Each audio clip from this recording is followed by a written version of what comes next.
여러분 안녕하세요. 2025학년도 고3 6월 모의평가 해설 총평을 함께하고 있습니다. 저는 문학과 화법과 작문을 여러분과 함께할 최서희입니다. 자, 다들 오늘 아마 굉장히 긴장되는 마음으로 시험을 봤을 거예요. 디데이까지 설정을 해놓고 봤을 텐데요. 어땠어요? 결과가 만족스러우신가요? 저는요, 여러분이 이 시험에서 좌절을 하는 경험도 굉장히 중요하다라는 생각이 들거든요. 중요한 건요, 지금 여기서 평가원이 우리에게 보내는 시그널을 정확히 파악하느냐, 그렇지 못하느냐의 차이입니다. 이미 여러분 변화는 시작되고 있어요. 제가 좋아하는 말 중에 하나가요, 날아가는 새는 뒤돌아보지 않는다는 거거든요. 우리 날고 있어요. 목표를 향해서 도전하고 있거든요. 뒤돌아보면서 집착하지 맙시다. 이제 지금 현재에 충실하면서 앞으로 어떻게 나아갈지에 대해서 같이 계획을 한번 세워보도록 할게요. 우선은 평가원이 보내는 시그널 문학 먼저 확인해 보도록 할게요. 짠! 2025학년도 모의평가 문학이요. 굉장히 독특했어요. 여러분 느끼셨나요? 네, 바로 이겁니다. 연계 체감도 완전 높아.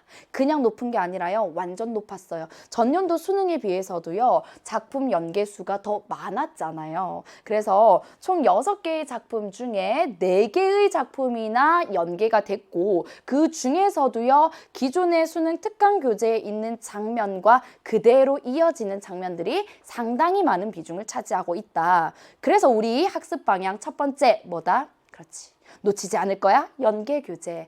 여러분이 기출문제 분석도 중요하고요. 여러 문제집 푸는 것도 중요한데요. 항상 이번 올해 수능을 준비하는 친구들이라면 연계 교재를 중심에 놓고 학습 계획을 세워야 하겠습니다. 자, 구체적으로는요. 이렇게 출제됐습니다. 자, 고전소설 작자미상 이대봉전이 나왔고요. 이게 연계 작품이기는 하나 수록된 장면은 다른 장면으로 연계가 됐어요. 수능에서도 이렇게 나올 가능성 매우 높죠.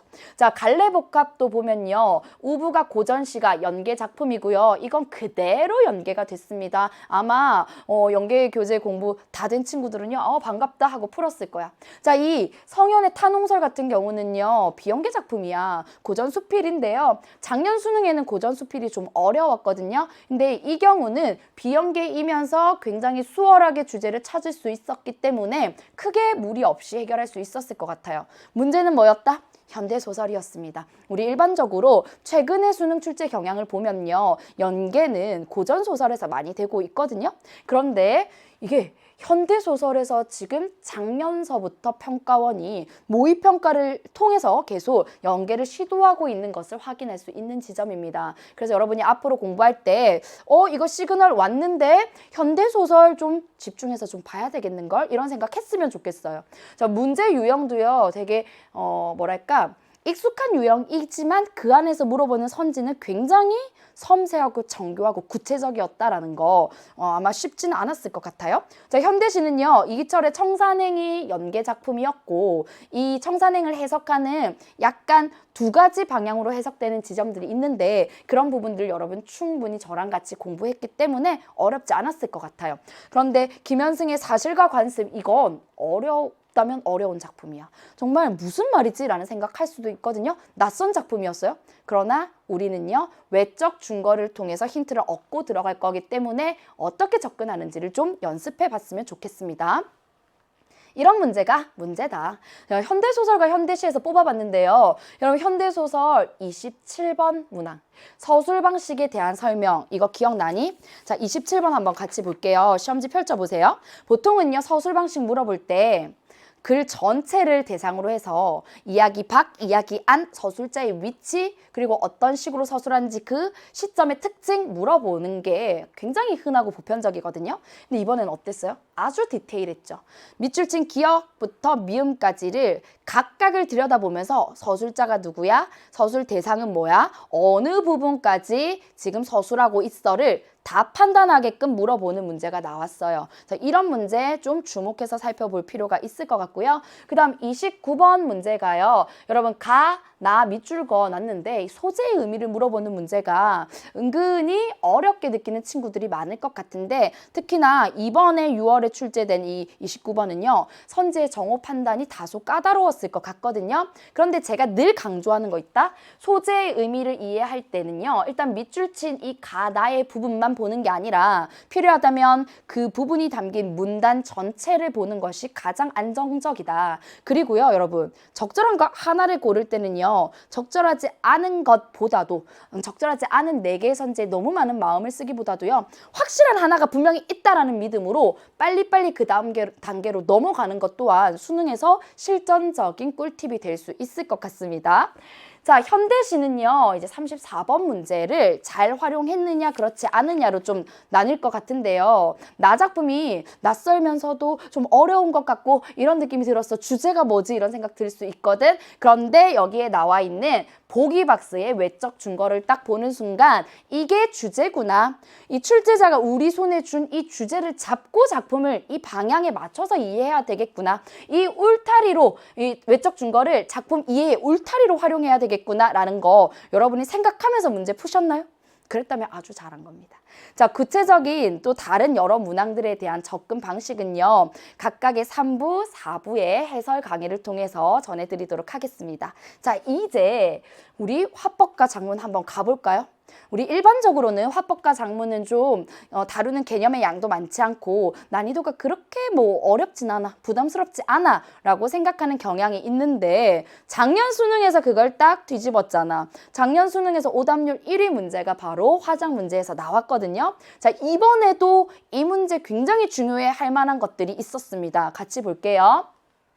우선은요, 전체 뭐 안정적인 틀이죠. 3세트 11문항으로 구성이 되고 화법 단독, 그리고 화작 통합, 그리고 작문 단독이 나왔는데요. 보통은 이 화작 통합 세트가 좀 많이 어렵게 출제된다면 여기에서 문제가 어려운 게 나올 가능성이 있었는데 뭐 복합적인 사고를 요구하는 문항들 있죠. 그런데 이번에는요. 이 작문 세트에서 한 2문항 정도가 있었습니다. 그러다 보니까 여러분이 어떻게 문제를 풀면서 당황을 하냐면 마지막 부분이잖아. 시간에 대한 압박을 느꼈을 수도 있거든요. 그러나 우리는 항상 본질에 충실한 공부를 해야 돼요. 이렇게 화법, 발표, 안정적으로 내가 늘 익숙하게 익히고 있는 패턴이 나왔다면 이런 유형의 문제는 그 유형에 접근하는 방식대로 충실하게 해서 시간을 줄여주는 거예요. 그리고 나서 와, 이런 참신한 문제가 나오다니 라는 생각이 들었어. 내 기준에 그렇게 판단이 된다면 시간을 과감하게 쓸 수도 있어야 된다는 거예요.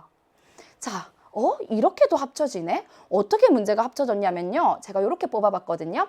44번 작문 문제 기억나시나요? 같이 한번 넘겨서 보면 좋을 것 같은데 이 44번 문제는요. 자료 이해하는 것이 첫 번째 필요했고요. 그 다음 두 번째는요. 이 학생의 말을 반영해서 조건에 맞게 선지에 표현이 되는 거를 확인할 수 있는지를 물어보는 문제였거든요. 근데 여기 보니까 보통은 이것 따로 물어본다고. 근데 이 44번은요. 둘을 합쳐서 하나의 문항으로 구성했다는 점이 굉장히 유의미하게 주목해 볼 점이다 라는 생각이 들었어요.